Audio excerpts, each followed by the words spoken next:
যারা জাগতিক সফলতাকে আল্লাহ তাআলার ভালোবাসার দলিল মনে করে। দুনিয়ার অনেক মানুষ এটা মনে করে যে আমি সম্পদের দিক দিয়ে সমৃদ্ধ, আমি ক্ষমতার দিক দিয়ে খুব ক্ষমতাধর, সম্মানের দিক দিয়ে আমার চাইতে এলাকায় আর কেউ সম্মানিত নাই, আল্লাহ তাআলা আমার মনে হয় ভালোবাসে, এই জন্য এগুলো সব আমাকে দিয়েছে। এমনকি সাথে সাথে সে নিজেকে সম্পদ সম্মানের উপযুক্ত ভেবে বসে থাকে, মনে করে যে আমি যোগ্য মানুষ, এজন্যই পেয়েছি। সে মনে করে আমার চেষ্টা প্রচেষ্টার দ্বারা সফলতা পেয়েছি এবং আল্লাহ আমাকে মনে হয় ভালোবাসে, এই জন্য জাগতিক এই বিষয়গুলো আল্লাহ তাআলা আমাকে দিয়েছেন। আসলে বাস্তবতা হলো, দুনিয়ার সম্মান সম্পদ দিলেই যে আল্লাহ তাআলা তাকে ভালোবাসে, বিষয়টা কিন্তু এমন নয়। যেমন এই দুনিয়া থেকে যেই সমস্ত প্রভাব প্রতিপত্তিওয়ালা ব্যক্তি গত হয়ে গেছে, এদের মধ্যে মুসলিমও আছে, অমুসলিমও আছে, ইসলাম বিদ্বেষীও আছে। যেমন ফেরাউন, নমরুদ, হামান, বলেন তো এদের মতো প্রভাব প্রতিপত্তিশালী ক্ষমতাধর এই জগতে কেউ আছে নাকি? কেউ নাই। এখন ফেরাউন যদি দাবি করে আল্লাহ আমাকে ভালোবাসতো, এই জন্য মনে হয় আমাকে এত বড় রাজত্ব দিয়েছে। নমরুদ যদি এই কথা বলে আল্লাহ আমাকে ভালোবাসে, এই জন্য এত বড় রাজত্ব আমাকে দিয়েছে, এ কথা কেউ মেনে নিবে? বরং এরা এত বড় ক্ষমতাধর হওয়ার পরেও এতটা ঘৃণিত। কতটা ঘৃণিত? এই পৃথিবীর সবচাইতে বেশি এবং বড় ইসলাম বিদ্বেষীকেও যদি আপনি বলেন যে আপনি আপনার ছেলের নামটা ফেরাউন রাখেন, ছেলের নামটা হামান রাখেন, ছেলের নামটা নমরুদ রাখেন, বলেন তো আছে নাকি দুই একজন কাফেরের নাম এই পৃথিবীতে এই নামে? বর্তমানে নাই। এত ঘৃণিত এরা যে এদের নাম কাফেররাও রাখে। একটা মানুষ না খেয়ে মারা যাবে, তাকে যদি বলা হয় সন্তানের নাম যদি হামান রাখো, তাইলে মাসে মাসে তোমাকে একটা ভাতা দেওয়া হবে, ও বলবে না খেয়ে সবাই মারা যান, তবুও সন্তানের নাম ফেরাউন হামান কারুন রাখবো না। এতটা ঘৃণিত এই মানুষগুলো, অথচ পৃথিবীর অন্যতম সুপ্রিম পাওয়ার ক্ষমতার অধিকারী তারা ছিল। এই দুনিয়াতে যত ধনী হোক না কেন, বলেন তো কারুনের চাইতে ধনী আর কেউ এই পৃথিবীতে আছে নাকি? আমাদের দেশের ব্যবসায়ীদের গোডাউন গুলো ভরা থাকে কাপড় দিয়ে, চাউল দিয়ে, ডাউল দিয়ে, আর কারুনের গোডাউন ভরা থাকতো স্বর্ণ দিয়ে।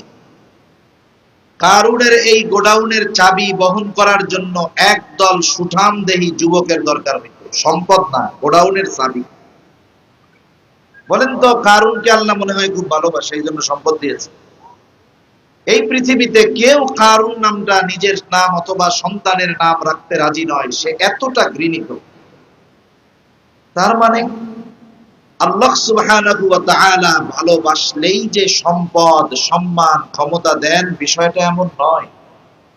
বরং আল্লাহ সুবহানাহু ওয়া তাআলা অনেক সময় তার মহব্বতের অনেক বান্দাদেরকে কষ্ট দিয়েও পরীক্ষা নেন। সম্পদের মালিক বানান না, বড় প্রভাব প্রতিপত্তিশালী বানান না। মূল কথা যেটা বলতে চাচ্ছিলাম, যে সম্পদ সম্মান এটা আল্লাহ তাআলার ভালোবাসার অথবা আল্লাহ তাআলার কাছে গ্রহণযোগ্যতার মাপকাঠি নয়। কিন্তু দুনিয়ার অনেক মানুষ এটা মনে করে। একজন বেনামাজি, অনেক বড় পদধারী, অনেক সম্পদওয়ালা, দেখবেন মানুষের সামনে এসে বলে আমার আল্লাহ আমারে খুব ভালোবাসে, না বাসলে কি এইগুলা আমাকে দিত? তার মানে সে বোঝাতে চায় যে নামাজ কালাম পড়ি না তাই এত দিছে, আর যদি পড়তাম তাহলে তো অন্যরা সব খালি হয়ে যেত। অথচ এগুলো আল্লাহ তাআলা তাকে কেন দিয়েছেন? বলে পরীক্ষা করার জন্য। মানুষের কিছু স্বভাবজাত অভ্যাস আছে, আমরা যদি কোনো কিছু পাই যার দ্বারা আমাদের লাভ আছে, এটাকে আমরা পরীক্ষা মনে করি। কিন্তু যেটার মাধ্যমে আমাদের কষ্ট হয় ওইটাকে আমরা পরীক্ষা মনে করি। টাকা পয়সা ধন দৌলতকে নিয়ামত মনে করি, কিন্তু পরীক্ষা মনে করি না। কিন্তু যদি মুসিবত আসে ওটাকে নিয়ামত মনে করি না, ওইটাকে পরীক্ষা মনে করি। কিন্তু অনেক সময় মুসিবত আল্লাহ তাআলার পক্ষ হতে নিয়ামত স্বরূপ আসতে পারে। অনেক সময় এই ধন দৌলত সম্পদ আল্লাহ তাআলার পক্ষ থেকে পরীক্ষা হিসাবেও আসতে পারে। এজন্য আমাদের উচিত ধন সম্পদ টাকা পয়সা এগুলাকেও আল্লাহ তাআলার পক্ষ থেকে পরীক্ষা মনে করা। যদিও কাউকে আল্লাহ তাআলা অভাব দেন, কাউকে সম্পদ দিয়ে পরীক্ষা নেন, কিন্তু উদ্দেশ্য একটাই থাকে। একটা উদ্দেশ্য কি? আল্লাহ তাআলা যাকে সম্পদ দেন তাকে পরীক্ষা নেন যে সম্পদের মোহে সে আমি আল্লাহকে ভুলে গেল কিনা।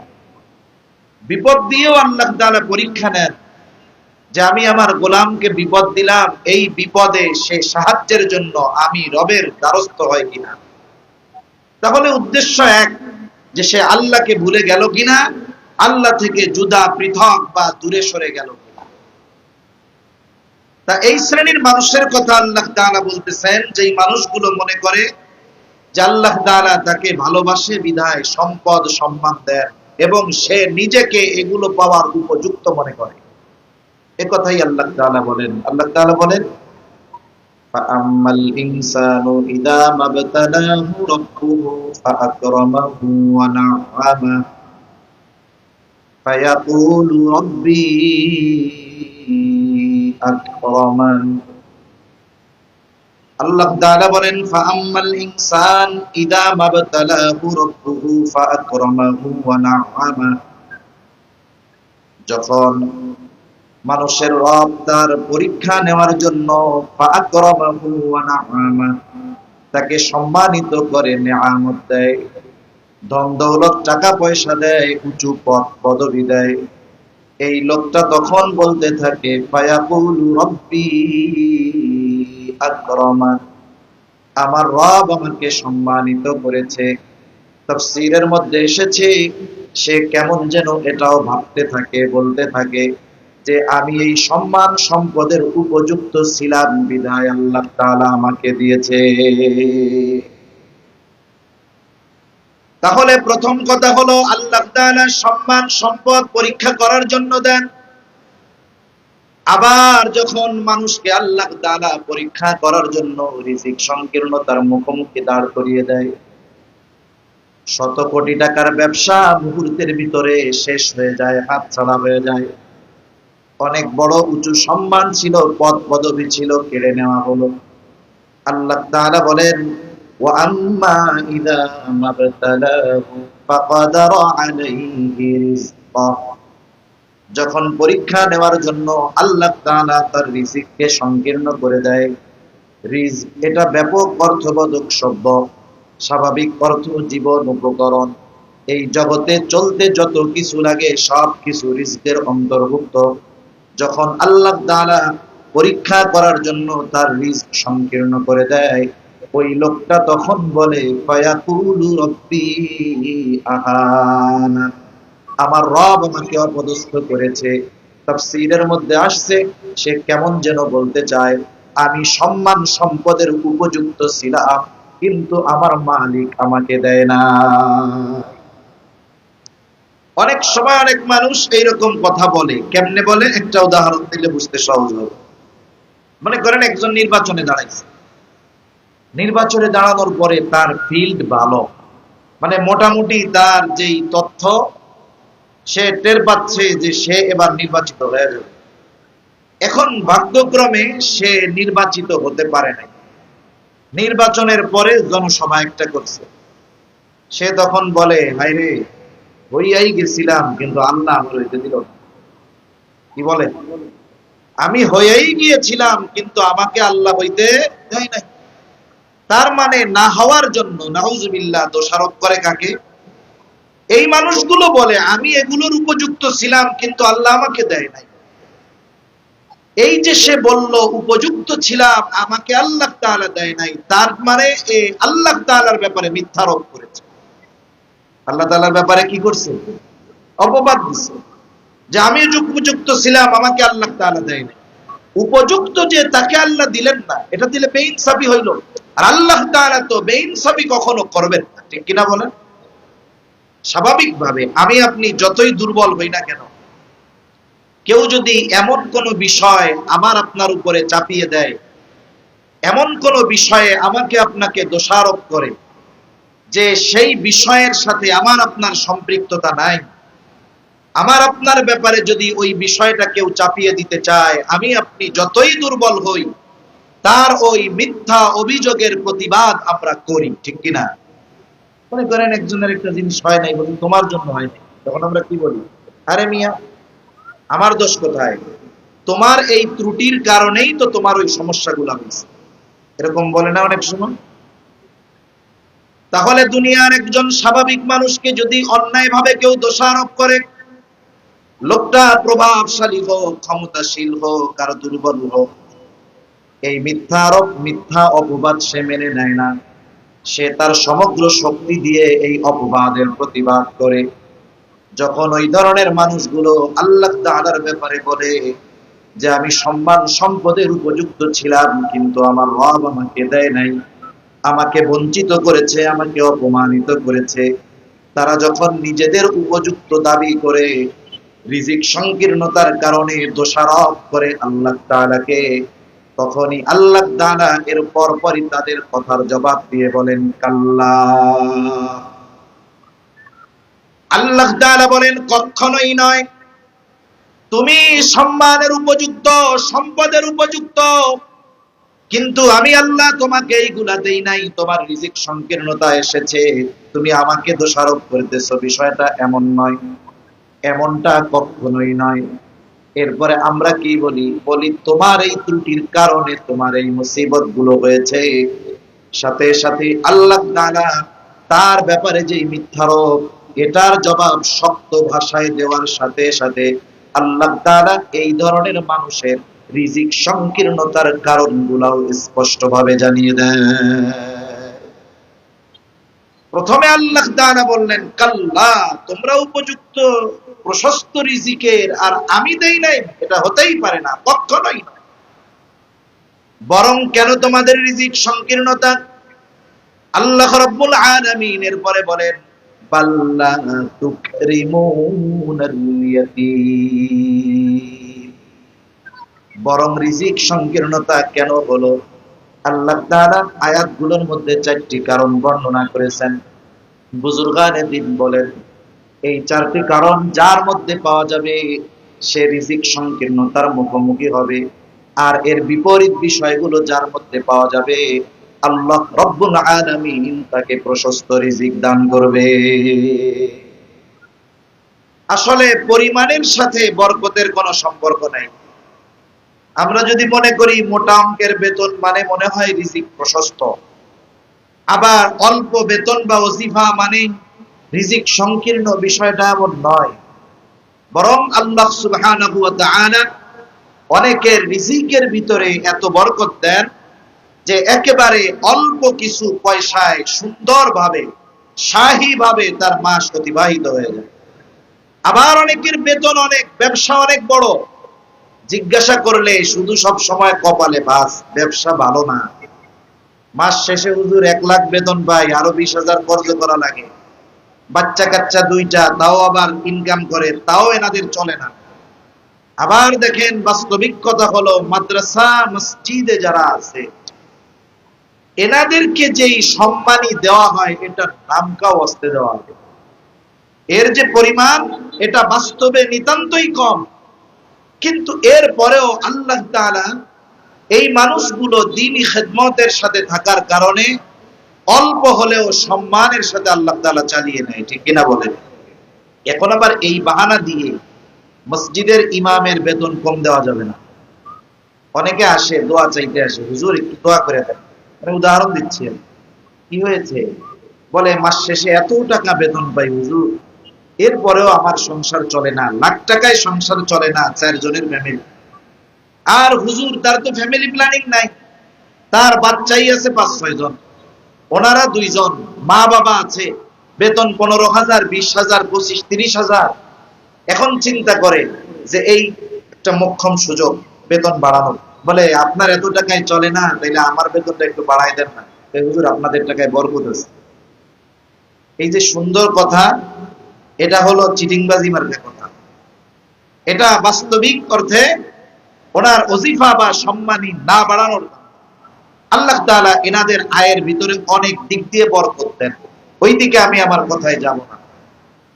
তাহলে কথা হলো আল্লাহ সুবহানাহু ওয়া তাআলা জানিয়ে দিলেন যে রিজিক সংকীর্ণতার কারণগুলো কোন কারণে।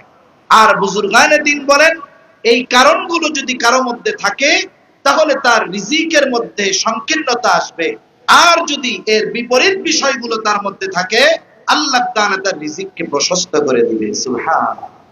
আর রিজিক সংকীর্ণতা প্রশস্ততা এটা পরিমাণের সাথে সম্পৃক্ত বিষয়। তাহলে রিজিক সংকীর্ণতার এক নম্বর কারণ আল্লাহ তাআলা বলেন তোমরা ইয়তীমদেরকে মানবিকভাবে সম্মান করো না, ইয়তীমদের সম্মান করো না। এখন কথা হলো সাধারণভাবে তো ইয়তীম হলো ছোট বাচ্চা, বড় মানুষ ছোট বাচ্চাকে সম্মান করে কেমনে? তার মানে মানুষ হিসাবে একজন ইয়তীমের মানুষ হিসাবে যেই হক আমাদের কাছে, তোমরা ইয়তীমদের সেই হক তাদের প্রদান করো না। ইয়তীমদের হক কি? এক নাম্বার, ইয়তীম দুই ধরনের হতে পারে, একটা হলো ধনী ইয়তীম আর একটা হলো দরিদ্র ইয়তীম। একজন ইয়তীম সে ধনী, সম্পদ আছে, আরেকজন শুধু ইয়তীম নয়, সাথে সাথে সে মিসকিন, তার কিছু নাই। বাবা মারা গেছে, সম্পদ রেখে যায় নাই, টাকা পয়সা কিছুই নাই, অসহায় ইয়তীম। আর একজন সম্পদশালী ইয়তীম। ইয়তীম ধনী হোক আর গরিব হোক, উভয় ইয়তীমের প্রধান হক আমাদের কাছে তাদের পাওনা হলো উত্তম আচরণ, সদাচরণ, ভালো ব্যবহার। যে ইয়তীম ধনী, যার টাকা পয়সা আছে, তার সাথে যদি কেউ খারাপ আচরণ করে তার কি কষ্ট লাগবে? যে আমার আব্বু যদি বেঁচে থাকতো তাহলে মানুষেরা আমার সাথে খারাপ আচরণ করতো না, আমাকে কষ্ট দিত না। এই যে বাপ নাই, সম্পদ আছে, কিন্তু খারাপ আচরণ করার কারণে তার মধ্যে কষ্ট জাগ্রত হবে। আমার আব্বু যদি বেঁচে থাকতো তাহলে আমার সাথে কেউ খারাপ আচরণ করতো না, ভালো ব্যবহার করতো। আর দরিদ্র ইয়তীম, এর সাথে যদি কেউ খারাপ আচরণ করে দুইটা চিন্তা আসবে, হায়রে আমার আব্বা যদি বাইসা থাকতো অথবা আমার যদি টাকা পয়সা থাকতো তাহলে মানুষ আমার সাথে অসৎ আচরণ করতো না। সেজন্য আমাদের উচিত ইয়তীম সে ধনী হোক আর গরিব হোক তার সাথে সদাচরণ। আমরা তো আমাদের আত্মীয় স্বজনের সাথে বা আত্মীয় স্বজনের সন্তানদের সাথে ব্যবহারের ক্ষেত্রে তার সামাজিক স্ট্যাটাসকে প্রাধান্য দিই। আমার আত্মীয় যদি সে দরিদ্র হয়, গরিব হয়, গ্রাম্য হয়, তাকে এবং তার বাচ্চাদেরকে যতটুকু ভালো নজরে দেখি, স্নেহ করি, আর এক আত্মীয় দূরবর্তী হোক, সে যদি ধনী হয়, দেখা যায় তাদেরকে আমরা স্নেহ, মায়া, মোহাব্বত বেশি দেখাই। ঠিক কিনা বলেন? এটা ঠিক নয়। সেজন্য ইয়তীম ধনী হোক আর দরিদ্র হোক, উভয়ের সাথে সদাচরণ করতে হবে, ভালো ব্যবহার করতে হবে। দুই নাম্বার বিষয়, ইয়তীমের সাথে সদাচরণের মাধ্যমে কি হয়? রাসূল আকরাম সাল্লাল্লাহু আলাইহি ওয়াসাল্লামের কাছে একজন লোক আসছে, এসে নবীজিকে বলে, ইয়া রাসূলুল্লাহ সাল্লাল্লাহু আলাইহি ওয়াসাল্লাম, আমার হৃদয়টা কঠোর হয়ে গেছে, আমার দিলটা শক্ত হয়ে গেছে, আপনি আমাকে এমন এক আমল শিখিয়ে দেন যা করলে আমার কঠোর হৃদয়টা নরম হয়ে যাবে।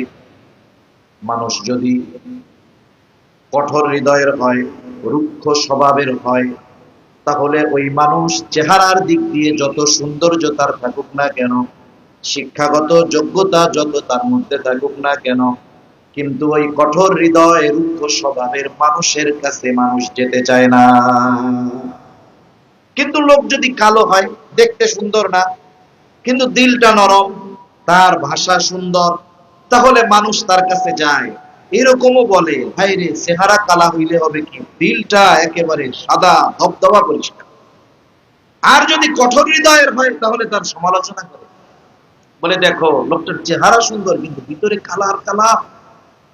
দিলটা পাথরের চাইতেও শক্ত, এর ধারে কাছেই কেউ যাইতে চায়।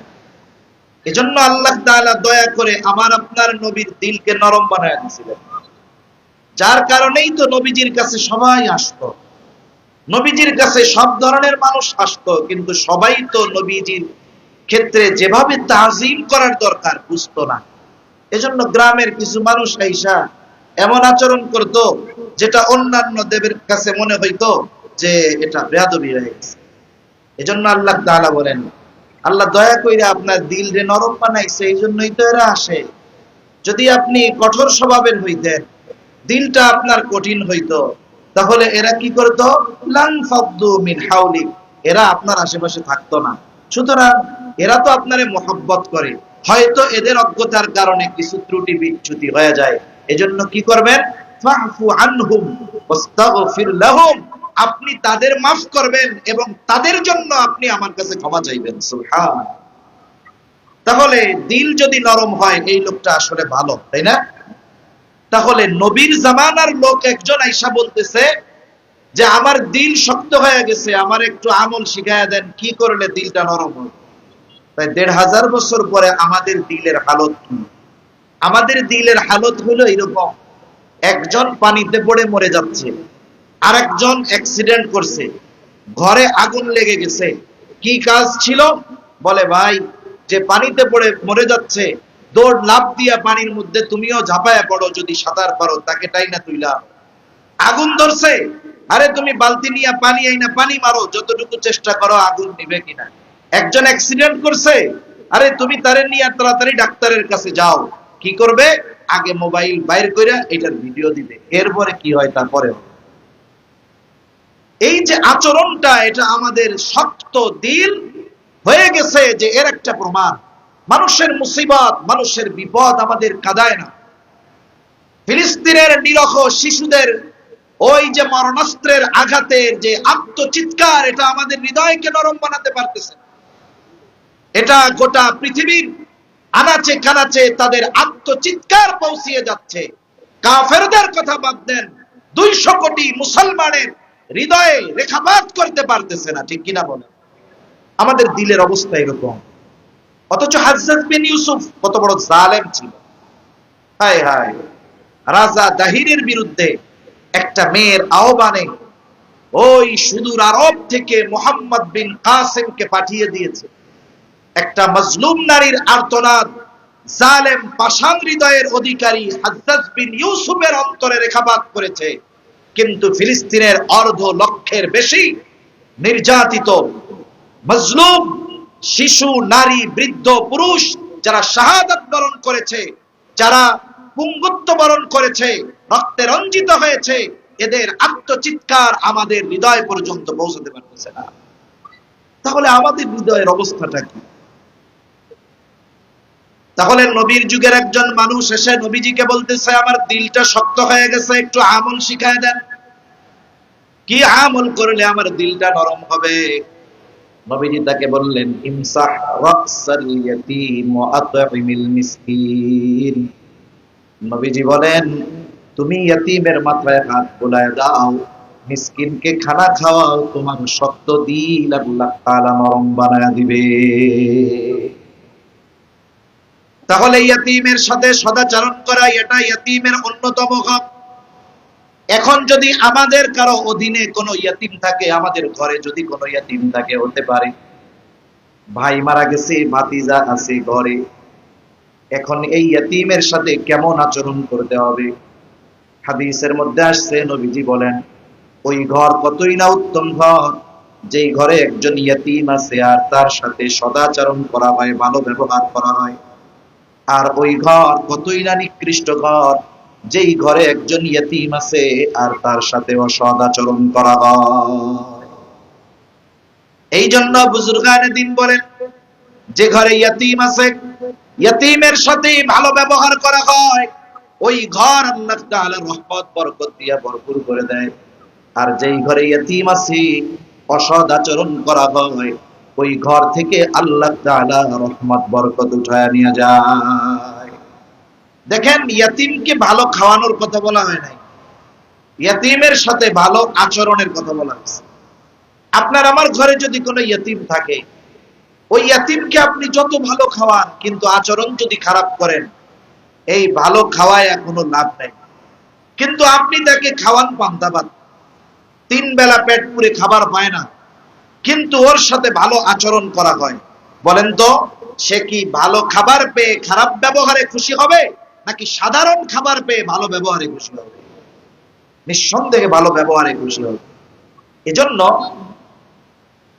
আব্দুল মুত্তালিব যখন জীবনের অন্তিম সময়, রাসূল আকরাম সাল্লাল্লাহু আলাইহি ওয়াসাল্লামের বয়স হলো 8 বছর। আব্দুল মুত্তালিবের আরো অনেকগুলা সন্তান ছিল, এবং যতজন সন্তান ছিল সবাই আবু তালেবের চাইতে ধনী ছিল, টাকা পয়সা বেশি ছিল। কিন্তু মরার সময় আব্দুল মুত্তালিব অন্যান্য কাউকে ডাকেন নাই, সকলেই যদিও নবীকে ভালোবাসত, কিন্তু ডাকছেন আবু তালেবকে। অথচ সবার মধ্যে সম্পদের দিক দিয়ে দুর্বল ছিল আবু তালেব। এরপরেও আব্দুল মুত্তালিব মরার সময় ওসিয়ত করে গেছে, অভিভাবকত্বের দায়িত্ব আবু তালেবের হাতে তুলে দিয়ে গেছে। কেন? সব সন্তান নবীজিকে ভালোবাসতো ঠিক, কিন্তু সবার চাইতে বেশি নবীকে বেশি ভালোবাসতো আবু তালেব। আব্দুল মুত্তালিব এখানে কে সম্পদওয়ালা বেশি, কে ভালো খাওয়াইতে পারে, নবীর ব্যাপারে এটাকে প্রাধান্য দেন নাই, বরং খেয়াল করছেন যে আমি তো চইলা যাইতেছি, মুহাম্মদকে কে সবার চাইতে বেশি ভালোবাসে, কে তার সাথে বেশি ভালো আচরণ করে, আমি তার কাছে দায়িত্বটা দিয়ে যাব। এজন্য ইয়াতিম যদি কারো ঘরে থাকে, যা খাওয়াইতে পারি খাওয়াইলাম, কিন্তু আচরণটা ভালো আচরণ করতে হবে ইনশাআল্লাহ। এরপরে যদি সম্ভব হয় ঘরে ইয়াতিম নাই, কিন্তু মাদ্রাসায় ইয়াতিম আছে না নাই? ইয়াতিম খানায় ইয়াতিম আছে, মাদ্রাসায় ইয়াতিম আছে। আপনি একজন ইয়াতিমের অভিভাবক হয়ে যান। যদি পরিপূর্ণ অভিভাবকত্ব নিতে পারেন তো আলহামদুলিল্লাহ, কিন্তু আল্লাহ আপনাকে ওই রকম অ্যাবিলিটি দেয় নাই যে মাসে একটা ইয়াতিমের খরচ চালানো কঠিন, আপনার অ্যাবিলিটি নাই। আপনি মাদ্রাসার মুহতামিম সাহেবের কাছে গিয়া বলেন, হুজুর আমার তো ইয়াতিমের অভিভাবকত্ব গ্রহণ করতে মন চায়, কিন্তু ওই ধরনের অ্যাবিলিটি সামর্থ্য আল্লাহ আমাকে দেন নাই। আমি আপনার মাদ্রাসার একটা ইয়াতিমের সারা বছরের পোশাকের দায়িত্ব নিতে চাই। আপনার অ্যাবিলিটি নাই, আপনি গিয়া বলেন তার জুতা স্যান্ডেল যা লাগে এইটার দায়িত্ব আমি নিতে চাই, তেল পানি সাবান যতটুকু লাগে আমি দিতে চাই, সারা বছর চিকিৎসার খরচটা আমি দিতে চাই। ইয়াতিমের একটা অংশেরও যদি অভিভাবকত্ব গ্রহণ করা যায়, আশা করা যায় আল্লাহ তাআলা কিয়ামতের দিন আমার আপনার নামটা ইয়াতিমদের অভিভাবকের তালিকায় অন্তর্ভুক্ত করে দিবে। হাদিসের মধ্যে আসছে, মান বানা লিল্লাহি মসজিদান বানাল্লাহু লাহু বাইতান ফিল জান্নাহ। আল্লাহর জন্য যে মসজিদ বানাবে, আল্লাহ তাআলা জান্নাতের মধ্যে তার জন্য ঘর বানাবে। সুবহানাল্লাহ। এখন মনে করেন কেরানীগঞ্জের মানুষ তো সবাই ব্যবসায়ী, টাকা পয়সাওয়ালা, ধন সম্পদওয়ালা। ঢাকা ওই পাশে, কিন্তু টাকা পয়সাই বেশি। নদীর এই পারে টাকা পয়সা, আর ওই পারে কি মানুষজন। ঢাকা ওইটারে কয়, কিন্তু আসলে এই পাশে। তা কেরানীগঞ্জের মানুষ এই হাদিসের ফজিলতের কথা শুনে চিন্তা করছে, অ্যাবিলিটি তো আমার আছে, আমি এক একটা মসজিদ আমি বানাবো। এই চিন্তা কইরা সবাই যদি এক একটা মসজিদ এই ফজিলতের আশায় বানানো শুরু করে, তাহলে ইমাম সাহেব শর্ট পড়ে যাবে, মুয়াজ্জিন শর্ট পড়ে যাবে, খাদেম শর্ট পড়ে যাবে, কারণ সবাই নিজে নিজে ফজিলতের আশায় মসজিদ বানাচ্ছে। এজন্য কি বলেন উলামায়ে কেরাম, যে আপনার নিজের একটা মসজিদ বানানো লাগবে বিষয়টা এমন নয়। আরে মসজিদ বানাচ্ছে, আপনি একটা ইট দিয়ে হলেও শরীক থাকেন, অ্যাবিলিটি যা আছে দেন, 2টা জানালা কিনে দেন, আপনি ছাদের টাকাটা দিয়ে দেন। আপনি পুরো কাজ করেন নাই, কিন্তু ওই কাজের সাথে শরীক ছিলেন, এই জন্য আল্লাহ তাআলা জান্নাতে আপনার জন্য ঘর বানায় দিবে। সুবহান। এখন ওই ব্যক্তির অ্যাবিলিটি নাই একজনের দায়িত্ব নেওয়া, সে যদি একজনের একটা অংশের দায়িত্ব নেয়, আল্লাহ তাআলা চাইলে ইয়াতিমের অভিভাবক হিসাবে কবুল করতে পারে না? এখন যদি ইয়াতিমের অভিভাবক হওয়া যায়, লাভটা কি? বলে বড় লাভ। রাসূল আকরাম সাল্লাল্লাহু আলাইহি ওয়াসাল্লাম বলেন, আনা ওয়া কাফিলুল ইয়াতিম কাহাতাইনি ফিল জান্নাহ। নবীজি বলেন, আমি আর ইয়াতিমের অভিভাবক জান্নাতের মধ্যে পাশাপাশি অবস্থান করব। এই দুই আঙ্গুল ইশারা দিয়ে নবীজি দেখিয়ে দিলেন, এই দুইটা আঙ্গুল যেমন পাশাপাশি অবস্থানরত, নবীজি বলেন আমি আর ইয়তীমের অভিভাবক অনুরূপ ভাবে জান্নাতে পাশাপাশি অবস্থান করব। নবীর সাথে জান্নাতে থাকতে পারা কত বড় সৌভাগ্যের ব্যাপার। এই দুনিয়াতে অনেক সময় দেখবেন যে কারো কোনো বড় নেতার সাথে ছবি থাকে, দেখবেন ওইটা দিয়ে সে প্রভাব খাটায় কি খাটায় না। দুনিয়ায় মানুষ চিন্তা করে একজন প্রভাবশালী ব্যক্তির সাথে যদি ছবি থাকে তাইলে আমার পাওয়ার অন্যরকম। আবার দুনিয়ার কত মানুষ দুনিয়ার সম্মানী মানুষের পাশে থাকতে চায়, দুনিয়ার মানুষের পাশে বসতে চায়। শাইখুল ইসলাম আল্লামা শাহ আহমদ শফি রহমাতুল্লাহি আলাইহি হযরতের ঘটনাটা আমি দুই এক জায়গায় মাঝে মধ্যে বলি। হযরত একবার সফরে যাবেন টেকনাফে যাবেন সফরে। উলামায়ে কেরামের বিশাল আয়োজন হেফাজতে ইসলামের ব্যানারে হইতেছে।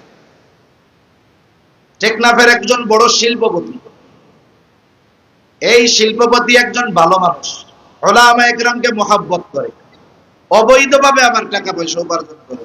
টেকনাফের ধনী হইলেই মনে করা যাবে না যে ইয়াবা ব্যবসায়ী।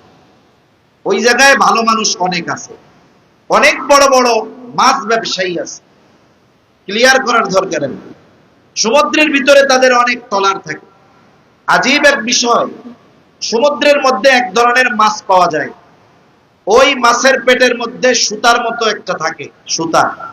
এই সুতা দিয়ে বানানো হয়, অপারেশন করে সেলাই করে যেই সুতা, এটা বাজার থেকে বিড়াল মার্কা সে তো সুতা না, ওই মাছের পেট থেকে এটাকে তৈরি করে। একটা মাছ যদি পেয়ে যায়, ওই মাছের পেটে ৩-৪ লক্ষ টাকা পরিমাণ সুতা থাকে। এইরকম অনেক ব্যবসায়ী গেছে, আল্লাহ নসিব খুলে দিছে, একদিন গেছে ২০-২৫-৩০টা পেয়ে গেছে কোটিপতি। এরকম আছে অনেক। এখন উনি জিজ্ঞাসা করতেছে এত বড় আয়োজন কি জন্য, কাকে কেন্দ্র করে? বলে শাইখুল ইসলাম আল্লামা শাহ আহমদ শফি সাহেব হুজুর আসবে। তা লোকটা জিজ্ঞাসা করে এত বড় আয়োজন খরচ কত হবে? একটা এস্টিমেট দিছে ১৫ লক্ষ টাকা। এত বড় আয়োজন, মাইক, লাইট, প্যান্ডেলিং, মানুষের মেহমানদারি, উলামায়ে কেরামের মেহমানদারি সব মিলিয়ে ধরেন ১৫ লাখ। উনি বলতেছে যত খরচ হয় সব আমি দিব, শর্ত একটা। কি শর্ত? বলে শাইখুল ইসলামের সাথে আমাকে একটু এক দস্তরখানে খাবারের ব্যবস্থা করে দিতে হবে, ওনার হাতটা একটু ধরার ব্যবস্থা করে দিতে হবে। যদি কইরা দেন এই শর্তে আমি যত খরচ হোক সব দিতে রাজি। চিন্তা করেন, দুনিয়ার একজন বুজুর্গ আলেমের সংস্পর্শে কিছু সময় থাকার জন্য সে যত টাকা লাগে ব্যয় করতে রাজি। আর আমরা রাহমাতুল লিল আলামিনের সাথে জান্নাতে থাকার সুযোগ আছে একজন ইয়তীমের কিছু অভিভাবকত্ব গ্রহণ করার মাধ্যমে। আমরা কি নবীর সাথে জান্নাতে থাকতে রাজি নাই? এই কামনা সবার। হযরত আনাস রাদিয়াল্লাহু তাআলা আনহু থেকে বর্ণিত হাদিস, নবীজির কাছে একজন গ্রাম্য সাহাবী আসছে। নবীজি আরেকজনের সাথে কথা বলতেছে। স্বাভাবিকভাবে আদব হলো, আপনি যখন কারো সাথে কথা বলবেন, আমি গিয়ে আপনার ওই কথার মাঝে আপনার সাথে কথা বলবো না, ব্যাঘাত সৃষ্টি করব না, এটা হলো আদব। কিন্তু গ্রামের কিছু মানুষ, এরা এতটা সহজ, এতটা সরল, মানুষগুলো বোঝে না। অনেক সময় গ্রামের মানুষের কিছু কাজ আমাদের কাছে মূর্খতা মনে হয়, আসলে বাস্তবতা হলো এটা তাদের সরলতা, মূর্খতা নয়। গ্রামের মানুষটা ঈশা নবীজিকে বলতেছে, ইয়া রাসূলুল্লাহি মাতাস সাআ, হে আল্লাহর রাসূল কিয়ামত কখন হবে? নবীজিকে প্রশ্ন করেছে, নবীজি কিছু বলেন নাই। লোকটার সাথে কথা শেষ করবার পর নবীজি খুঁজতেছে লোকটা কই, যে আমাকে জিজ্ঞাসা করলো হে আল্লাহর রাসূল কিয়ামত কখন হবে। নবীজি তো উম্মতের রূহানি ডাক্তার, প্রশ্ন যদিও করছে কিন্তু আসলে উদ্দেশ্যটা কি নবীজি বুঝতে পারছে। আবার তার বলার বাচন ভঙ্গিটা এরকম যে সে কিয়ামতের জন্য প্রস্তুত, কিন্তু কিয়ামত আসতেছে না। আছে না এরকম? মনে করেন আপনি চিটাগাং যাবেন, চিটাগাং গেছেন, কাউন্টারে টিকিট টুকিট কিছুই কাটেন নাই, 10টার সময় গেছেন রাত, গিয়া গ্রিন লাইন কাউন্টারে গিয়া বলতেছেন ভাই বাস কখন আসবে? উনি বলল বাস আসবে 11টায়। আপনি বললেন আমার একটা টিকিট দেন। এখন 11টা পার হয়ে বাজে 11:30, 11:45। আপনি আবার গিয়ে একই কথা বলতেছেন, বাস কখন আসবে। আচ্ছা বলেন তো, স্বাভাবিক দৃষ্টিকোণ থেকে টিকিট কাটার আগে বাস কখন আসবে, আর টিকিট কাটার পরে যখন সময় পার হয়ে যাচ্ছে বাস কখন আসবে, একই বাক্য, কিন্তু দুইটার উদ্দেশ্য ভিন্ন আছে না নাই? প্রথমবার আপনি শুধু খবর জানতে চাইছেন যে আসবে কখন, আর দ্বিতীয়বার গিয়ে যখন জিজ্ঞাসা করছেন বাস কখন আসবে, এর অভ্যন্তরে কিছু কথা আছে। অভ্যন্তরীণ কথাটা কি?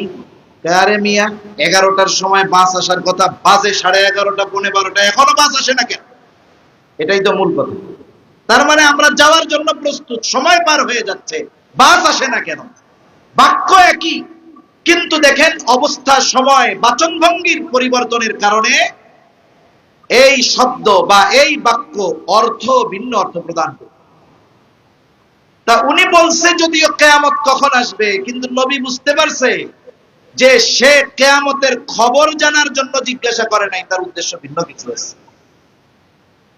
এই জন্য নবীজি পাল্টা প্রশ্ন করলেন, মা আ'দাত্তা লাহা, তুমি কিয়ামতের জন্য কি পাথেয় সংগ্রহ করেছ? আমার একটা গল্প মনে পড়ছে, শোনায়া দেই। আব্দুল্লাহ বিক্রমপুরী রহমাতুল্লাহি আলাইহি, আপনারা চিনেন হযরতকে। করোনাকালীন সময় হযরত ইন্তেকাল করেছে। একদিন এক মজলিসে মুন্সিগঞ্জে হযরত গেছেন মেহমান। স্থানীয় অনেক উলামায়ে কেরাম হযরতের সাথে পরামর্শ করতেছে। মজলিসের মধ্যে আমিও উপস্থিত থাকতে পেরেছিলাম। দরজা আটকায় দেওয়া হয়েছে, যেহেতু উলামায়ে কেরামের সাথে খুশুসি কিছু আলোচনা। দরজা একজনকে দাঁড় করে দিচ্ছে যে কেউ আসলে ঢুকতে দিবা না। এইবার এক লোক আসছে, আইসা দরজার মধ্যে আঘাত করতেছে। আমার হুজুরের সাথে দেখা করতেই হবে, করতেই হবে। এখন ওই লোকের পিড়াপিড়ি আর আওয়াজে হযরত বলতেছে যে ঠিক আছে, ওরা আসতে দাও। এখন উলামায়ে কেরাম তো সামনে বনা, উনি সবাইকে ডিঙিয়ে হুজুরের সামনে এসে বসছে। লোকটার ভাবসাবেও বোঝা যায় এটা নামাজ কালাম ঠিকমতো পড়ে না, সূরাতে তো কিছু বোঝা যায়। এখন হুজুরের প্রশ্ন করতেছে যে হযরত, আপনার কাছে আমার খুব গুরুত্বপূর্ণ একটা প্রশ্ন আছে, এই এলাকার কোন হুজুরে জবাব দিতে পারে না।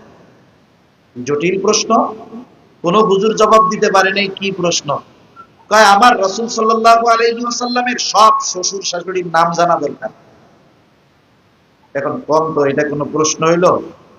এখন হুজুরও তো বিচক্ষণ মানুষ, হুজুর পাল্টা আরো প্রশ্ন করছে, এই তোর প্রশ্নের জবাব আমি দিব, তুই আমার দোয়ায় কুনুত শোনা। এই যেই বলছে, ও পেছনে যারা ছিল উলামায়ে কেরাম, তাদের ঘাড়ের উপরে পাড়া দিয়ে লাফ দিয়া দরজা খুলে পলায় চলে গেছে। তার মানে কিছু কিছু সময় প্রশ্ন এমন হয় যে বোঝা যায় এটা জবাব পাওয়ার জন্য দিয়েছে, এমনটা নয়, এটা মূলত উদ্দেশ্য তার ভিন্ন। আর এই ধরনের প্রশ্নের পরিপ্রেক্ষিতে জবাব নয়, পাল্টা প্রশ্নই তাকে করতে হবে। তা ওনার বলার ভাবটা তো ওইরকম যে উনি মনে হয় কিয়ামতের জন্য প্রস্তুত, কিন্তু কিয়ামত আসতেছে না। এই জন্য নবী পাল্টা প্রশ্ন করলেন, মা আ'দাত্তা লাহা, কিয়ামতের জন্য তুমি কি পাথেয় সংগ্রহ করেছো? লোকটা তো গ্রামের মানুষ, অন্তরের মধ্যে লুকাচুরি নাই, বলে আমি আল্লাহ এবং তার রাসূলকে ভালোবাসি। নবীজি এবার জবাব দিলেন, আল মারউ মা'a মান আহাব্বা, যে যাকে মহব্বত করে তার সাথে অবস্থান করবে। লোকটা এবার বাড়ির দিকে হাঁটা দিল। চিন্তা করেন প্রশ্নের শুরু ছিল কি? বলে কিয়ামত কখন হবে, শেষ হইল কোথায়? বলে যে যাকে মহব্বত করে তার সাথে অবস্থান করবে। তার মানে বোঝা যায় এই গ্রাম্য, এই বেদুইন সাহাবীর মূল উদ্দেশ্য ছিল ভিন্ন। নবীজির কাছে যখন সে তার মূল জবাবটা পেয়ে গেছে, রওনা দিয়ে দিছে। হযরত আনাস রাদিয়াল্লাহু তাআলা আনহু বলেন, নবীজির মুখে যখন শুনলাম যে যাকে মহব্বত করে তার সাথে অবস্থান করবে, এই কথা নবীজির মুখে শুনে আমরা এতটা খুশি হয়েছি যে ইসলাম গ্রহণের পরে আর কোনো কথা এতটা খুশি হই নাই। তিনি বলেন, আমি আশা করি জান্নাতে নবীজির সাথে আবু বকর ওমর রাদিয়াল্লাহু তাআলা আনহুমার সাথে জান্নাতে অবস্থান করতে পারবো, যদিও ওই দুইজনের মতো আমল করতে পারি নাই। তার মানে মূল কথা যেটা বলার আমার উদ্দেশ্য ছিল, ইয়াতীমের অভিভাবক হলে জান্নাতে নবীর সাথে থাকা যায়। আর এই খবরটাকে সাহাবায়ে কেরাম ইসলাম গ্রহণের পরে সবচাইতে আনন্দের খবর মনে করেছিলেন। এজন্য চেষ্টা করব যাদের অ্যাবিলিটি আছে কমপক্ষে একটা ইয়তীমের কিছু বিষয়ের অভিভাবক হওয়া। আল্লাহ তৌফিক দান বলি আমি। কিন্তু খবরদারের ব্যতিক্রম হওয়া যাবে না, ইয়তীমের সাথে অসৎ আচরণ করা যাবে না। এই দুনিয়ায় অনেক মানুষ আছে নামাজি, দেখতে বড় পরহেজগার, কিন্তু ইয়তীমের সম্পদ খেয়া শেষ করে ফেলছে, আছে না নাই? বড় ভাই মারা গেছে, বাচ্চাটা ছোট, ছোট ভাই মনে মনে আলহামদুলিল্লাহ ভালোই হয়েছে। কেন রে? একেবারে থানার সাথে আমাদের একটা জমি আছে 3 শতক, ভাই ভাইজা থাকলে তো বুঝা নিত 1.5 শতক, কিছুই হইতো না। তা ভাতিজা একে বুস্টুস দিয়া আর এক জায়গা থেকে আর একটু দিয়া এই 3 শতক নিজের নামে নিয়া একটা ছোটখাটো বিল্ডিং করা যাবে, নিচে কয়েকটা দোকান দেওয়া যাবে, আমার মরার পরে আমার পোলাপানের কোনো টেনশন থাকবে না। এইরকম লোক নিজের ঘরের ইয়তীমের সম্পদ অন্যায়ভাবে খেয়ে ফেলে, এমন লোক আছে না নাই? এজন্য ইয়তীমের সম্পদ যদি কারো কাছে থাকে, এটা সাধারণ সম্পদের মতো নয়।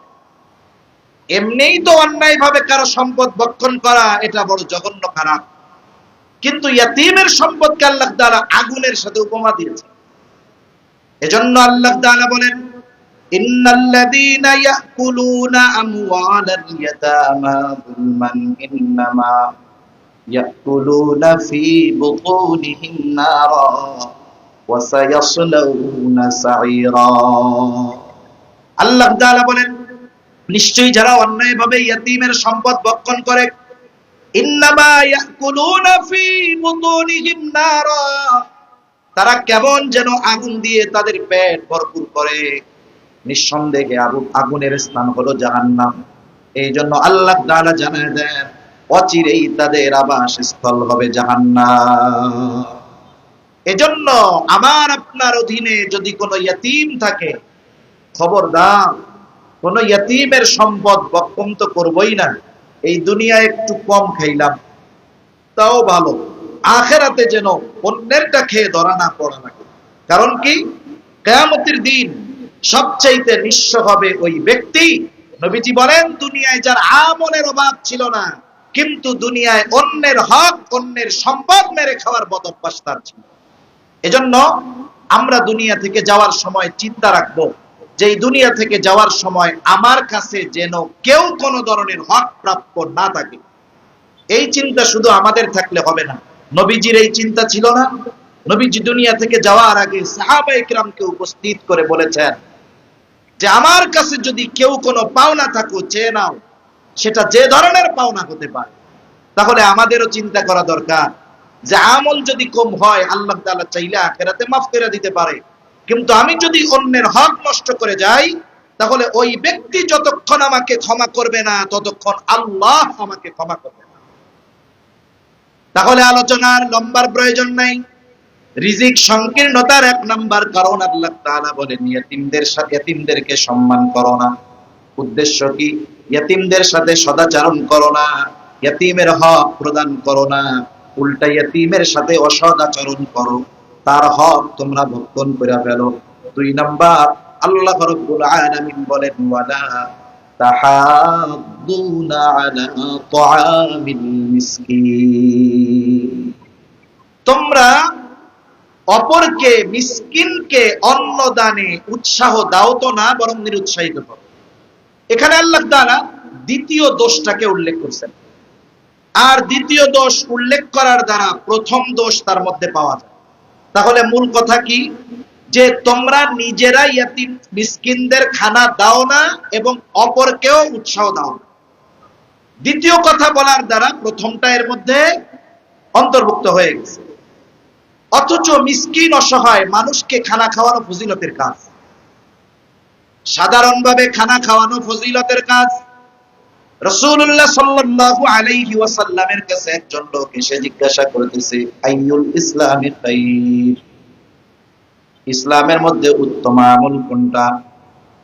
নবীজি তো উম্মতের রূহানি ডাক্তার। একই প্রশ্নের জবাব ব্যক্তির ভিন্নতায় প্রশ্নের জবাবের ভিন্নতা পাওয়া যাইত। নবীজি এই ব্যক্তির ব্যাপারে জবাব দিলেন, তুতাইমুত তাআম ওয়া তাকরাউস সালাম, আলা মান আরাফতা ওয়া মান লাম তারিফ, তুমি মানুষকে খানা খাওয়াও আর পরিচিত অপরিচিত সবাইকে বেশি বেশি সালাম দাও। নবীজি এখানে বললেন মানুষকে খানা খাওয়াও, কোন স্তর বিন্যাস করেন নাই তো, বলেন নাই যে মিসকিনরে খাওয়াবা ধনীরে খাওয়াবা। এখন কোন দরিদ্র মানুষ, গরিব অসহায়, সে যদি দুনিয়াবি স্বার্থে নয় বরং আল্লাহ তাআলার জন্য কোন ধনীকে খানা খাওয়ায়, গরিব মানুষ খাওয়াইছে আল্লাহর সন্তুষ্টির জন্য, বলেন তো এই খাওয়ানোর দ্বারা তার ফজিলত বা সে সওয়াব পাবে কি পাবে না? মানুষকে খানা খাওয়াইলেই ফজিলত। আপনি মানুষকে দাওয়াত দিয়েছেন আপনার সন্তানের ওলিমায়, বলেন তো এই যে দাওয়াত দিলেন খানা খাওয়াবেন, ফজিলত আছে না নাই? সওয়াব আছে। আবার যদি আপনি কমিউনিটি সেন্টারে দাওয়াত দিয়ে দরজা লাগায় টেবিল নিয়ে টাকা নেওয়ার জন্য পয়সা থাকেন, খানা খাওয়ানোর দাওয়াত দিয়ে ফজিলত আছে না নাই? বলেন কেন নাই? টাকা আছে না, ফজিলত টাকা পাবে। এই যে দাওয়াত দেওয়া, এটা হলো ভদ্র ভাষায় ডাকাতি। এই জন্য জামানা তো এমন, একটা সময় তো আমরাই ছোটবেলায় দেখছি মানুষরে যদি বিবাহ অনুষ্ঠানে দাওয়াত না দিত 2 বছর ধরে মুখ গুমরা করে রাখতো, কথাই বলতো। মনে করেন একজন মুরব্বীর মন খারাপ, জিজ্ঞাসা করছে আর একজন মন খারাপ কেন? বলে আমার ফুফাতো ভাইয়ের মেয়ের বিবাহ হয়েছে, আমারে দাওয়াত দেয় নাই। এখন একজন বলতেছে, মানে এমনি উদাহরণ দিচ্ছি, একজন বলতেছে আরে আপনার ফুফাতো ভাইরে তো আমি চিনি, তার মেয়ের বিয়া হইলো বা ছেলের বিয়া হইলে দাওয়াত দেয় নাই আপনার? কয় না, ওই ফুফাতো ভাই। এখন জোড়া লাগাবে, বলবে আমার মামাতো ভাইয়ের, চাচাতো ভাইয়ের, খালাতো ভাইয়ের, নানাতো ভাইয়ের, ফুফাতো ভাই। তার মানে নিজের আপন ভাইয়ের খবর নাই। আগের মানুষ 15 জোড়া দেওয়ার পরে কোন আত্মীয় যদি থাকতো তার সাথে কেমন হৃদ্রতা, ভালোবাসা, মহব্বত ছিল। দাওয়াত দেয় নাই, রাগ হয়ে গেছে, কথা কইতো না, মুখটা ঘুরায় রাখতো অভিমানে, এটা মহব্বতের কারণে করতো। আবার দেখেন আগে আপনারে বিয়ার দাওয়াত দিছে,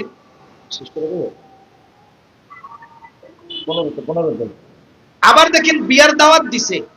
এখনকার জামানায় আপনাকে বিবাহের দাওয়াত দিলে আপনি যদি 2 দিন আগে ওই বাড়িতে যান, বলবে কি জ্বালার জ্বালা রে, দাওয়াত দিছি 20 তারিখ দুপুর বেলায়, 18 তারিখ সকালের থেকে খাইতে চলে আইছে, কি জ্বালার জ্বালা। আর আগের জামানায় যদি কোনো মানুষ বিবাহের দিন চাইতো নিকট আত্মীয়, আরো রাগ হইতো যে আমার মেয়েটার বিয়া, আমার ছেলেটার বিয়া, তোমরা 5 দিন আগে আসবা, তোমরা আইসো আজকে দুপুরে খাইতে। এই যে হৃদ্রতা, মহব্বত, ভালোবাসা মানুষের মধ্যে ছিল। কিন্তু এখন কি? এখন যে সীমিত আয়ের মানুষ, তারে বিয়ার দাওয়াত দিলে সে টেনশনে থাকে যে খাইয়া 2000 টাকা 5000 টাকার কম দেওয়া যায়। তাহলে এই ধরনের দাওয়াত যদি কেউ দেয়, এটা আসলে এক ধরনের ডাকাতির মতো, ঠিক কিনা বলেন? এজন্য দাওয়াত যাদেরকে দিবেন জানিয়ে দিবেন, কি জানাবেন? ইন্নামা নুতইমুকুম, দিবেন সেই মালিক। এইভাবে দাওয়াত দিবেন, এইভাবে দাওয়াত দিলে যাবেন। তাহলে সাধারণ একজন মানুষকে যদি আল্লাহর জন্য খানা খাওয়ানো হয় তাহলে ফজিলত। আপনি আমি যদি একজন মিসকিনকে খাওয়াই, ফজিলত কমপক্ষে 2 গুণ। একজনের খাবারের প্রয়োজন নাই, তাকে আল্লাহর জন্য খাওয়ালে ফজিলত যেহেতু, আর যার খাবার প্রয়োজন তাকে খাওয়ালে ফজিলত 2 গুণ। 1 নাম্বার, খাবারটা তার প্রয়োজন, খাওয়ানোর মাধ্যমে আমি আপনি তার প্রয়োজন মিটালাম। পোশাকটা তার প্রয়োজন, দেওয়ার মাধ্যমে তার প্রয়োজন মিটালাম। নবীজি কি বলেন? এক মুমিন যদি অপর মুমিন ভাইয়ের কোনো প্রয়োজন মিটিয়ে দেয়, আল্লাহ তাআলা দুনিয়া আখিরাতে তার প্রয়োজন মিটিয়ে দেয়। 2 নাম্বার, আলাদাভাবে খানা খাওয়ানোর ফজিলত সে অর্জন করে। এই জন্য মিসকিন অসহায় যদি কখনো আসে খাবারের জন্য, আমার কাছে যদি না থাকে, পাশে বন্ধু আছে, বলেন 10টা টাকা তারে দিয়ে দাও, একটা পাউরুটি কিনে দাও, একটা কলা কিনে দাও। নিজের পকেটে নাই তাতে কি? আপনি যে সুপারিশ করলেন, আপনার কথায় যে সে কিনে দিল, সে 10 টাকা দিয়ে কলা খাওয়ায়া যেই পরিমাণ সওয়াব পাবে, আপনি শুধু তাকে উৎসাহ দেওয়ার কারণে সমপরিমাণ সওয়াবের মালিক হয়ে যাবে। এজন্য আল্লাহ তাআলা দ্বিতীয় বিষয় উল্লেখ করছে যে তোমরা অপরকে নিরুৎসাহিত করো, নিজেও খাওয়াও না, আরেকজনকেও খাওয়াইতে পাও না। এখন বিষয় হলো যে নিজে না খাওয়ায় আরেকজনকে বলবে যে আপনি খাওয়ান। তার মানে 2টা গুণই আমরা অর্জন করব। নিজের যখন সামর্থ্য থাকে খাওয়াবো, নিজের কাছে নাই আরেকজনকে উৎসাহ দেব, ভাই আপনি খাওয়ান। এখন এখন এই মিসকিন অভুক্ত সে যদি আমার প্রতিবেশী হয়, তাহলে তাকে খানা খাওয়ানো ঈমানি দায়িত্ব। কারণ হাদিসের মধ্যে আসছে, নবীজি বলেন ওই ব্যক্তি মুমিন নয় যে নিজে পেট পুরে খায় আর তার প্রতিবেশী অভুক্ত থাকে। তার মানে মিসকিন যদি অভুক্ত যদি প্রতিবেশী হয়, তাকে খানা খাওয়ালে শুধু ফজিলত সওয়াব অর্জন হবে তা নয়, ওই ধরনের অভুক্ত মানুষকে খানা খাওয়ানোর ব্যবস্থা করা এটা ঈমানি দায়িত্ব।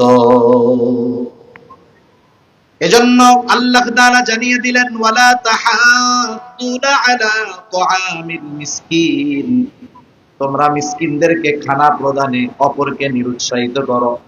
3 নাম্বার আল্লাহ তাআলা বলেন, ওয়া তাকুলুনাত তুরাফা আকলাল লাম্মা, ওয়ারিসি সম্পদ সব একাকে। আমাদের দেশে কিছু ইসলাম বিদ্বেষী, এরা নারী এবং পুরুষদের মাঝে আল্লাহ তাআলা যেই সম্পদ বন্টনের রীতিনীতি নির্ধারণ করেছেন, এটা ইসলাম বিদ্বেষীরা কিছু নারীবাদী সেজে অপবাদ দেয় যে নাউজুবিল্লাহ ইসলাম নারীদেরকে ঠকাইছে, নাউজুবিল্লাহ বলেন।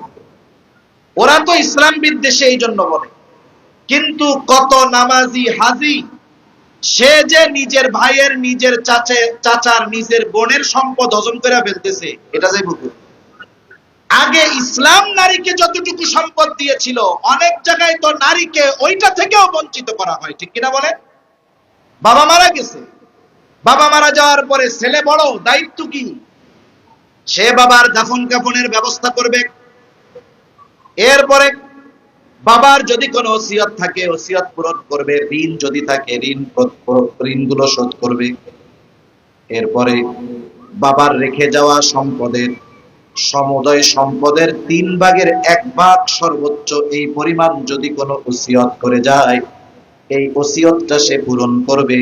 এরপরে যেই সম্পদ অবশিষ্ট থাকবে, যারা হকদার তাদের মাঝে যথাযথভাবে সম্পদগুলো বন্টন করে দিবে। এটাই তো কাজ। কিন্তু দেখবেন কিছু ভাই আছে, এগুলো বিলম্ব করাবে, এগুলো বিলম্ব করাবে। বাপ মারা গেছে 15 বছর হয়ে গেছে, বোনদের বিবাহ হয়েছে 20 বছর হয়ে গেছে, বোনরা সম্পদ আর চাইতে আসে না। সম্পদ খাইতেছে ভাই, বাড়ি ভাড়া খায় ভাই, দোকান ভাড়া খায় ভাই, গাছের ফল খায় ভাই, জমির ফসল খায় ভাই, এমনি কিছু বোনদেরকে দেয়, বোনরা খুশি। কিন্তু জীবন সব সময় একরকম চলে না। এইবার বোনের সম্পদ দরকার, হয়তো স্বামীর ব্যবসায় কিছু সমস্যা, সন্তানের জন্য একটু টাকা পয়সা দরকার। এইবার বোনরা চলে আসতে 2 বোন ভাইয়ের কাছে যে ভাই এতকাল তো তুমি বাবার সম্পদ, আমাদেরও হক আছে এখানে, তুমি একা খাইছো কোনো আপত্তি নাই, এখন আমাদের হক আমাদেরকে বুঝায় দাও, অথবা তুমি যদি খেতে চাও এর সমপরিমাণ মূল্য আমাদের দিয়ে দাও। এই কথা বলার আগে যখন বোনরা বেড়াতে আসতো বলতো যে 1 মাস থাকতে হবে, কিন্তু যখন সম্পদ নিয়ে যাইতে চায় তখন বলে সম্পদ তো নিবা না, সম্পর্কটা শেষ করে যাবা, নাও নাও, এখন দিয়া দিল। সম্পদ বোনরা বোনেদেরটা নিয়েই গেল। এরপরে যখন বোনরা বেড়াতে আসে, আগে আসলে কি বলতো 1 মাস থাকতে হবে, যাওয়া যাবে না। এখন ঘরে ঢোকার আগে বলে যাবা কোন সময়? কথা বুঝেন নাই মনে হয়। এখন ঘরে ঢোকার আগে কি বলে? যাবা কখন। তার মানে আগে বোনদের প্রতি যেই মায়া মোহাব্বত ভালোবাসা ছিল, আসলে এটা বোন হিসাবে নয়, বোনের সম্পদের উপরে নির্ভর করে ভালোবাসা ছিল। এজন্য মনে রাখতে হবে, এই সম্পদগুলো যথাযথভাবে হকদারদের মাঝে বন্টন করে দিতে হবে। তাহলে কি হবে? সম্পদের পাহাড় হবে, ব্যাংক ব্যালেন্স বাড়বে, হয়তো কাগজে কলমে টাকা পয়সা হবে, দলিলের ডয়ারটা মোটা হবে। আল্লাহর কসম, এই দুনিয়াতে আল্লাহ তাআলা তাকে রিজিক সংকীর্ণতার মুখোমুখি করবে, ঠিক কিনা বলেন? একজনের নাই খাইতে পারে না, ওর দুঃখ নাই, আমার তো নাই তাই পাই না। আর একজনের সামনে দিয়া গরুর গোশত বোনা হয়ে যাবে, কিন্তু খবরদার ওর খাবারের উপায় থাকবে না, ঠিক কিনা বলেন? আল্লাহ তাআলা অল্প বয়সে এমন বিমারি দিবে, ডাক্তারের কাছে গেছে। এই সমস্ত বদ্দিন মানুষ আল্লাহর প্রতি আস্থা না থাকুক, ওদের ডাক্তারের প্রতি আস্থা আছে।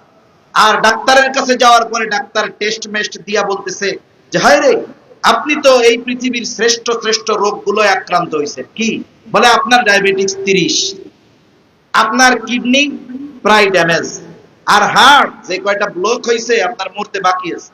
এখনো বলবে ডাক্তার কি করব? বলে আপনি খাদ্য অভ্যাসে পরিবর্তন করবেন, ফজরের নামাজের উঠা আগে দৌড়াবেন। আগে ফজরের আজানের সময় উঠা তো বহুদূর, নামাজ তো বহুদূর, উঠতো 10টায়, এখন আজানের আগে উঠে দৌড়ায়।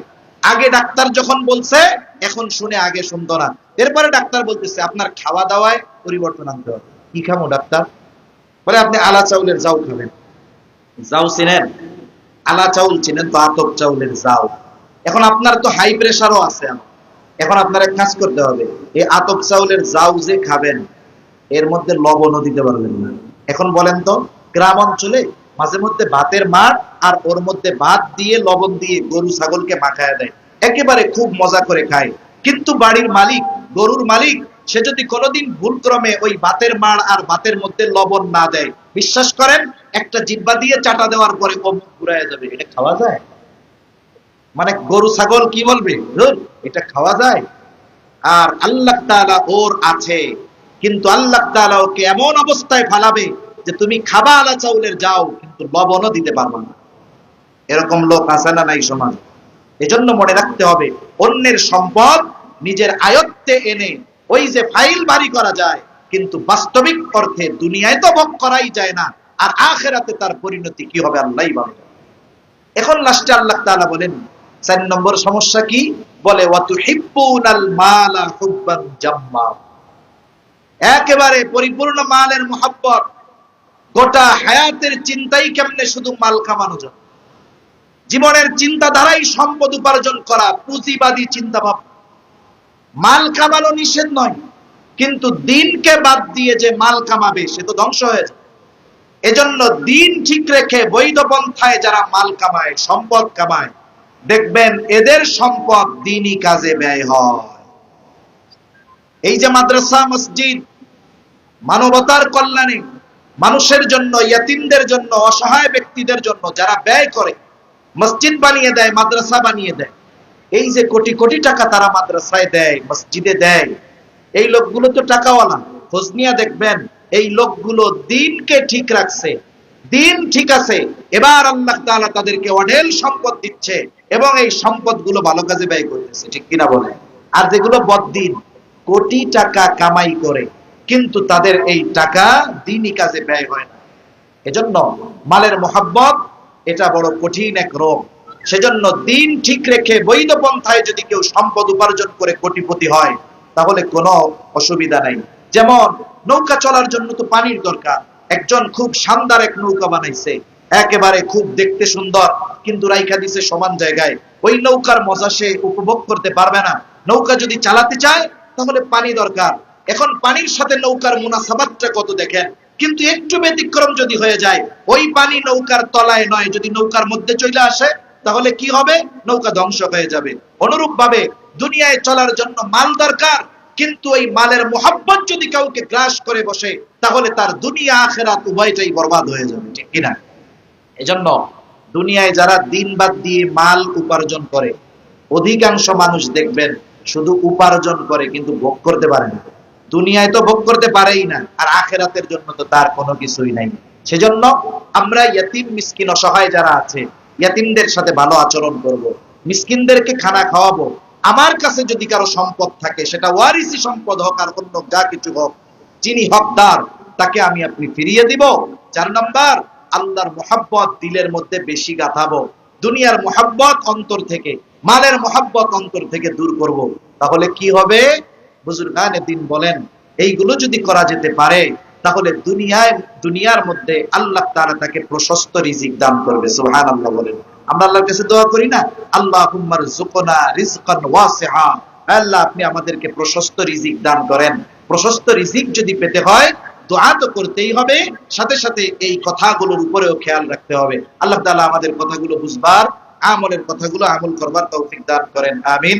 ওয়া আখিরু দাওয়ানা আলহামদুলিল্লাহি রাব্বিল আলামিন।